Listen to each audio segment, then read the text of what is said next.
আসসালামু আলাইকুম। কেমন আছেন সবাই? আশা করি সকলে ভালো আছেন। আপনাদের দোয়ায় আলহামদুলিল্লাহ আমিও খুব ভালো আছি। চলে আসলাম নতুন একটি ব্লগ নিয়ে। আজকের ব্লগটি হচ্ছে নতুন একটি টপিক নিয়ে। আজকের টপিকটি হচ্ছে, অনেক দিন ধরে অনেকে জিজ্ঞাসা ছিল যে আমাদের ছাদ বাগানে আমরা যে গাছগুলো রোপণ করি সেই গাছের নিচে তো প্রচুর পরিমাণে ঘাস হয় এবং এত অতিরিক্ত পরিমাণে ঘাস হয় যে সবাই বিরক্ত হয়ে যায় গাছগুলো তুলতে তুলতে। এই যে আপনারা দেখতে পাচ্ছেন আমার সামনে আমার বাগানের কিছু গাছ। এই যে আপনারা দেখতে পাচ্ছেন গাছের নিচে কিন্তু প্রচুর পরিমাণে ঘাস হয়ে জমে গেছে এবং এই ঘাসগুলো তুলতে কিন্তু প্রচণ্ড রকমের বিরক্তি ফিল হয়। তো আপনাদের সকলের জন্য একটি খুবই সিম্পল এবং খুবই ভালো একটি সমাধান নিয়ে আসলাম আজকের ব্লগের মধ্যে। তো আশা করি আজকে আপনারা পুরো ভিডিওটা মনোযোগ সহকারে দেখবেন, তাহলে আজকে ভিডিও শেষে নতুন একটি বিষয়ে খুব ভালোভাবে শিখতে পারবেন ও জানতে পারবেন এবং আপনাদের খুব উপকারে আসবে। তো চলুন শুরু করা যাক। আজকের সমস্যাটির সমাধানের জন্য খুব বেশি দামি ম্যাটেরিয়ালের কোনো প্রয়োজন হবে না। আজকে শুধু প্রয়োজন হবে, এই যে আপনারা আমার সামনে দেখতে পাচ্ছেন আমার হাতে কিছু টুকরো কাগজ। আর এই কাগজগুলো কিন্তু কোনো প্রয়োজনীয় কাগজ না। আজকে এই ওয়েস্টেজ কাগজগুলোকে কীভাবে সুন্দরভাবে ব্যবহার করা যায় এবং ব্যবহার উপযোগী করে তোলা যায় সেটা আপনাদেরকে শেখাবো। তো শুরুতেই নিয়ে নিয়েছি কিছু কাগজ এবং এই কাগজগুলো কিন্তু আমি টুকরো টুকরো করে নিয়েছি। এবং আপনারা যেই গাছগুলোর মাটির মধ্যে এই কাগজগুলো ব্যবহার করতে চান সেই গাছগুলোর মাটিগুলো ভালোভাবে ক্লিন করে নেবেন।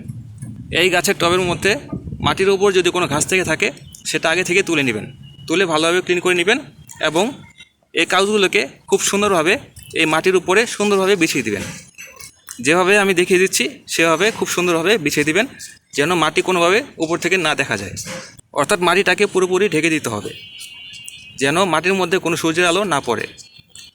এই মাটির মধ্যে যদি কোথাও গ্যাপ থেকে যায় এবং সেই গ্যাপের মধ্যে যদি সূর্যের আলো পড়ে এবং সেখানে যদি কোনো ঘাসের বীজ থাকে সেখান থেকে অবশ্যই ঘাস হবে। তো এই জন্য আপনারা সবসময় খেয়াল রাখবেন যে আপনারা যখন এই কাগজগুলো বিছিয়ে দিবেন তখন যেন আশেপাশে খুব বেশি গ্যাপ না থাকে। এই যে আপনারা সবাই দেখতে পাচ্ছেন আমি কিন্তু খুব সুন্দরভাবে কাগজগুলোকে মাটির মধ্যে বিছিয়ে নিচ্ছি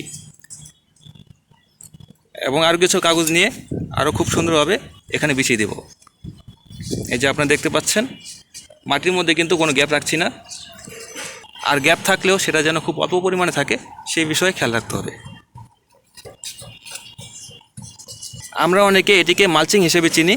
এখন প্রশ্ন থাকতে পারে আপনারা কী ধরনের কাগজ এই মাটির মধ্যে আপনারা ব্যবহার করতে পারবেন। তো দেখুন, আপনি এখানে সেই সকল কাগজ শুধুমাত্র ব্যবহার করবেন যেই কাগজগুলো শুধুমাত্র পচনশীল এবং মাটির মধ্যে সহজে মিশে যেতে পারে এবং মাটির মধ্যে কোনো সমস্যা সৃষ্টি করবে না এমন ধরনের কাগজ বা পাতা কাগজ আপনারা ব্যবহার করবেন। তবে অবশ্যই আপনারা এখানে কোনো পলিথিন ব্যবহার করবেন না, কারণ পলিথিন ব্যবহার করলে মাটির উপর যদি কোনো পানি জমে থাকে সেটা কিন্তু মাটির নিচে যেতে পারবে না, অর্থাৎ পানিটা পাস হতে পারবে না। তো এখন প্রশ্ন থাকতে পারে যে আমরা তো এই কাগজগুলোকে এখন সুন্দরভাবে বিছিয়ে দিলাম, এখন যদি কোনো বাতাস আসে এবং এই কাগজগুলো যদি বাতাসের সাথে উড়ে যায় তাহলে তো কোনো লাভ হলো না। তো সেই ক্ষেত্রে আপনাদের করণীয় কী সেটাও আপনাদেরকে বলে দিচ্ছি। এখন এই কাগজগুলোকে খুব সুন্দরভাবে বিছিয়ে দেওয়ার পরে আপনারা এই কাগজগুলোর উপরে হালকা পরিমাণে পানি দিয়ে দিবেন, যেন কাগজগুলো সুন্দরভাবে ভিজে যায় এবং ভিজে যাওয়ার পরে মাটির সাথে পুরোপুরি লেগে যায়। এই যে আপনারা দেখতে পাচ্ছেন আমি কিন্তু অল্প পরিমাণে কাগজগুলোর উপরে পানি দিয়ে দিলাম। এখন কিন্তু এই কাগজগুলো বাতাস আসলেও উড়ে যাবে না, এটা কিন্তু মাটির সাথে ভালোভাবে লেগে যাবে। এই যে আপনারা দেখতে পাচ্ছেন আমি কিন্তু আমার অন্যান্য গাছগুলোতেও এই প্রসেসটি অ্যাপ্লাই করে রেখেছি আপনাদের বোঝার সুবিধার্থে। এই যে আপনারা দেখতে পাচ্ছেন প্রত্যেকটা গাছের মধ্যে কিন্তু খুব সুন্দরভাবে কাগজগুলো বিছিয়ে দেওয়া হয়েছে। অর্থাৎ এখানে এই কাগজগুলো যতদিন মাটির সাথে মিশে যাবে না ততদিন পর্যন্ত কিন্তু এখানে ঘাস হওয়ার কোনো সম্ভাবনা নেই।